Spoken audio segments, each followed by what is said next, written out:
வணக்கம். தமிழொலியின் இரவு நேர பிரதான செய்திகள். முதலில் தலைப்புச் செய்திகள். நாளை கொழும்பை வந்தடையும் இந்திய கடற்படை கப்பல். இலங்கையில் மோசமடையும் காலநிலையினால் கைபேசிகளுக்கு அவசரகால எச்சரிக்கை குறுஞ்செய்தி. அரசு ஊழியர்களின் சம்பள அதிகரிப்பு அரசாங்கம் எடுத்துள்ள நடவடிக்கை.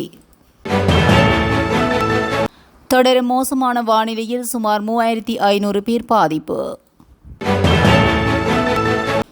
விருப்ப ஓய்வு பெறும் மின்சார சபை ஊழியர்களுக்கு விசேட இழப்பீடு. தவறு செய்பவர்களை துறவற உடையிலிருந்து நீக்குங்கள், சோவித தேரர் கொதிப்பு.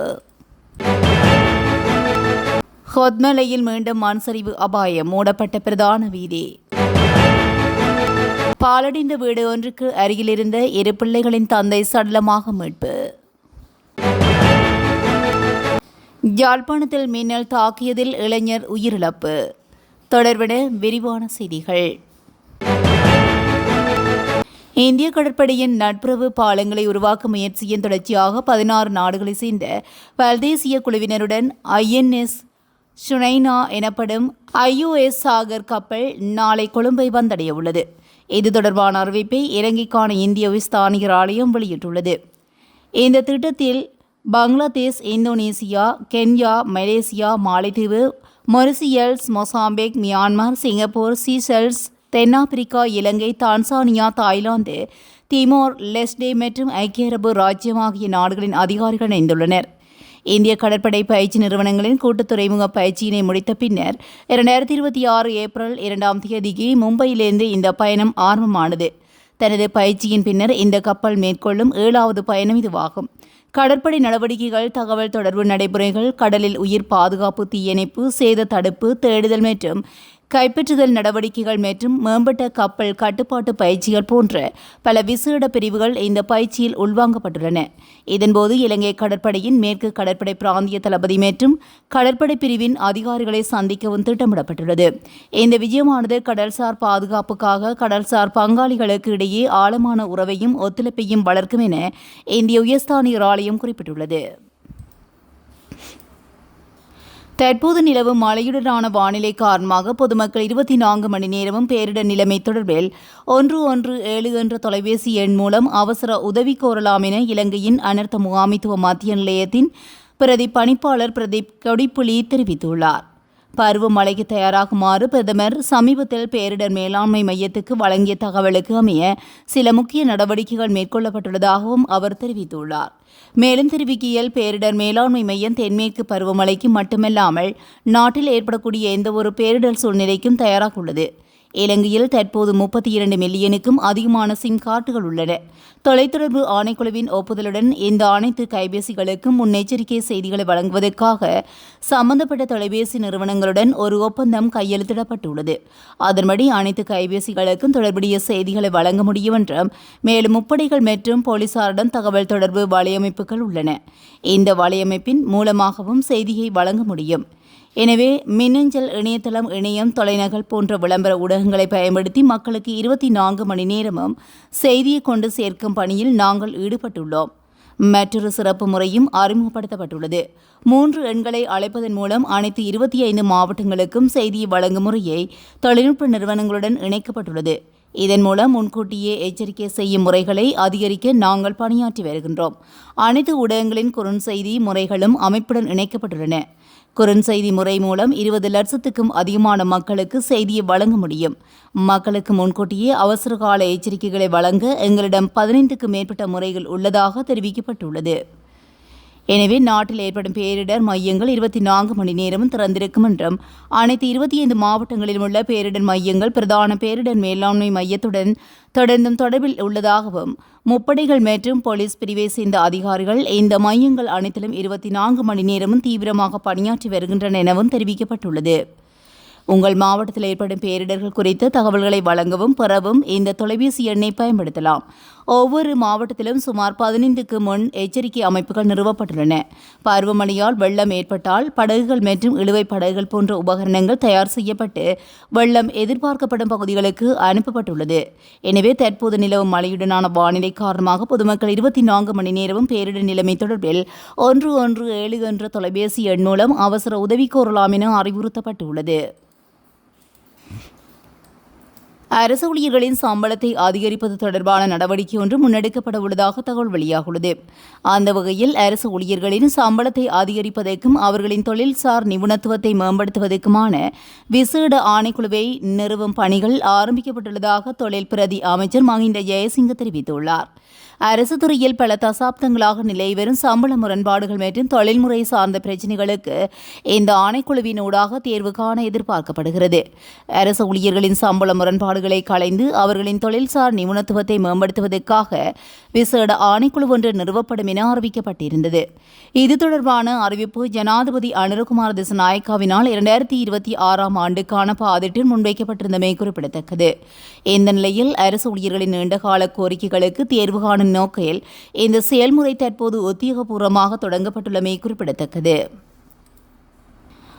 மோசமான வானிலை காரணமாக நாட்டின் பல மாவட்டங்களில் மக்கள் கடுமையாக பாதிக்கப்பட்டுள்ளதாகவும் தற்போது 1113 குடும்பங்களைச் சேர்ந்த 3475 பேர் பாதிக்கப்பட்டுள்ளதாகவும் பேரிடர் மேலாண்மை மையம் தெரிவித்துள்ளது. இன்று பேரிடர் மேலாண்மை மையம் வெளியிட்ட அறிக்கையின்படி மட்டக்களப்பு கோரளைப்பற்று தெற்கு பிரதேச செயலக பிரிவில் இந்த மோசமான வானிலை காரணமாக பேரிடர் உயிரிழப்பு பதிவாகியுள்ளது.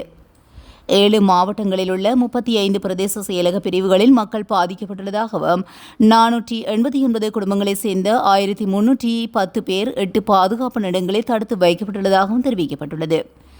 மேலும் 88 வீடுகள் பகுதியளவில் சேதமடைந்துள்ளதாக தெரிவிக்கப்பட்டுள்ளது. பேரிடர் மேலாண்மை மையத்தின்படி புத்தளம் மாவட்டம் மோசமான வானிலையால் கடுமையாக பாதிக்கப்பட்டுள்ளதாகவும் அங்கு மட்டும் 474 குடும்பங்களைச் சேர்ந்த 1264 பேர் பாதிக்கப்பட்டுள்ளனர்.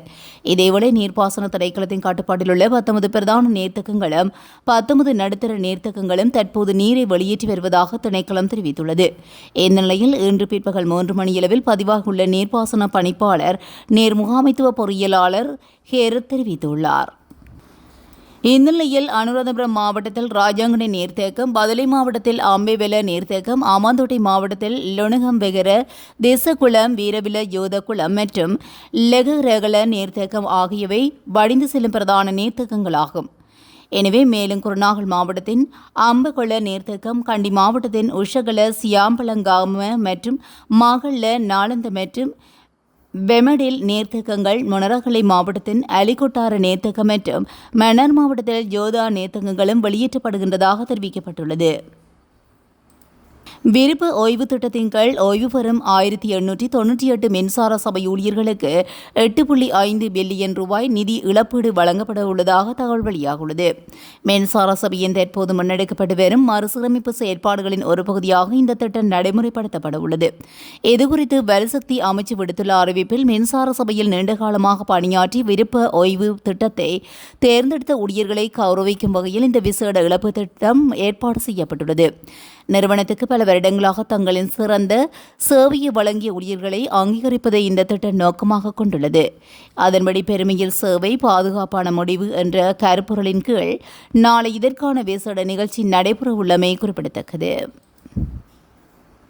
தெற்கு இலங்கையில் உள்ள ராமண்ண நிகாயத்தின் தலைமை பீடாதிபதியான ஓமல் பே சோபித தேரர் தவறு செய்த எவரும் அவர்களின் தகுதியை பொருட்படுத்தாமல் துறவர உடையிலிருந்து நீக்கப்பட வேண்டும் என்று தெரிவித்துள்ளார். சாசனத்தை மறுபரிசீலனை செய்வதற்கு ஒரு சங்காயனம் தேவை என்றும் தேரோ குறிப்பிட்டுள்ளார். நேற்று நடைபெற்ற பத்திரிகையாளர் சந்திப்பில் அவர் இவ்வாறு குறிப்பிட்டுள்ளார். சங்க சபைக்கு அரசு அதிகாரத்தை பெறுவதற்கு மகா நகிமிகள் விரைவாக செயல்பட வேண்டும் என்று தேரர் தெரிவித்தார். சமீப நாட்களில் இலங்கை துறவி சமூகத்தில் பல துயர சம்பவங்கள் நிகழ்ந்துள்ளதாகவும் ஒட்டுமொத்த துறவி சமூகத்தையும் அவமதிக்கும் ஒரு நிலைமை ஏற்பட்டுள்ளதாகவும் சோபித தேரர் கூறினார். அது தவறு என்று கூறிய வணிகத்துக்குரிய தேரர் 1 அல்லது 2 தனிநபர்களின் தவறுகளுக்கு பிக்குகளின் ஒட்டுமொத்த சமூகமும் பொறுப்பல்ல என்று அவர் குறிப்பிட்டார். வணக்கத்துக்குரிய சோபித தேரன் மேலும் கூறியதாவது, 1 அல்லது 2 தனிநபர்களின் தவறுகளுக்காக அனைத்து பிக்குகளையும் குறை சொல்வது தவறாகும்.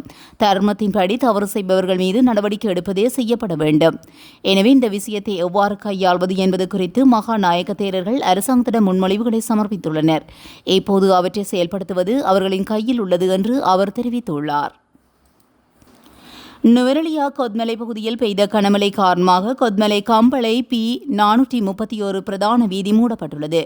காவல்துறை வெளியிட்ட தகவலின்படி இன்று காலை முதல் தற்காலிகமாக குறித்த வீதி மூடப்பட்டுள்ளதாக தெரிவிக்கப்பட்டுள்ளது. முன்னதாக நிலச்சரிவை பாதிக்கப்பட்டிருந்த பரகம்பன பகுதியில் உள்ள பிரதான வீதியில் மீண்டும் விரிசல்கள் தோன்றியதை அடுத்து இந்த முடிவு எடுக்கப்பட்டதாக கொத்மலை காவல்துறை தெரிவித்துள்ளது.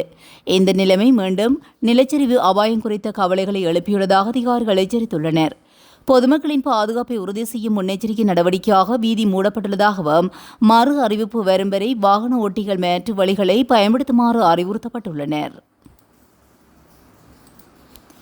மாத்தளை கட்டுத்தனிய பிரதேசத்தில் வசித்து வந்த 52 வயதுடைய 2 பிள்ளைகளின் தந்தையொருவர் கூர்மையான ஆயுதத்தால் தாக்கப்பட்டு கொலை செய்யப்பட்டுள்ளதாக மாத்தளை போலீசார் சந்தேகிக்கின்றனர். கட்டுத்தனிய பிரதேசத்தில் உள்ள பாலடைந்த வீட்டு ஒன்றுக்கு அருகில் நேற்று இரவு உயிரிழந்த நபருக்கு அவரது நண்பர்கள் சிலருக்கும் இடையில் ஏற்பட்ட வாக்குவாதம் முற்றியதில் ஏற்பட்ட மோதலின் போது இவர் கொலை செய்யப்பட்டிருக்கலாம் என போலீசார் கருதுகின்றனர். சம்பவம் தொடர்பாக குறித்த மோதல் இடம்பெற்றதாக கருதப்படும் வீட்டின் காவலாளி மற்றும் மற்றொரு நபர் கண்டி பிரதேசத்தில் வைத்து சந்தேகத்தின் பேரில் கைது செய்யப்பட்டுள்ளதாக மாத்தளை போலீஸ் பிரிவினர் தெரிவித்துள்ளனர். சம்பவம் தொடர்பான மேலதிக விசாரணைகளை மாத்தளை போலீசார் மேற்கொண்டு வருவதுடன் மாத்தளை நீதவான் சம்பவ இடத்துக்கு சென்று முதற்கட்ட விசாரணைகளை முன்னெடுத்துள்ளனர். யாழ்ப்பாணத்தில் இன்றைய தினம் இளைஞர் ஒருவர் மின்னல் தாக்கி உயிரிழந்துள்ளார். சுழிபுரத்தை சேர்ந்த அண்ணாதுரை வின்சன் வயது 20 என்ற இளைஞர் இவ்வாறு உயிரிழந்துள்ளார். இதுகுறித்து மேலும் தெரிய வருகையில் குறித்த இளைஞர் இன்றைய தினம் வயலில் வேலை செய்து கொண்டிருக்கும் போது அவர் மீது மின்னல் தாக்கியது. இந்நிலையில் அவர் சம்பவ இடத்திலேயே உயிரிழந்துள்ளார். தற்போது அவரது சடலம் யாழ்ப்பாணம் போதனா வைத்தியசாலையில் வைக்கப்பட்டுள்ளதுடன் இதுகுறித்து விசாரணைகள் வட்டுக்கோட்டை காவல்துறையினர் மேற்கொண்டு வருகின்றனர். இத்துடன் தமிழொலியின் இன்றைய நாளுக்கான பிரதான செய்திகள் அனைத்து நிறைவடைகின்றன. தொடர்ந்தும் செய்திகளோடு இணைந்திருக்க தமிழொலி ஊடகத்துடன் இணைந்திருங்கள். நன்றி, வணக்கம்.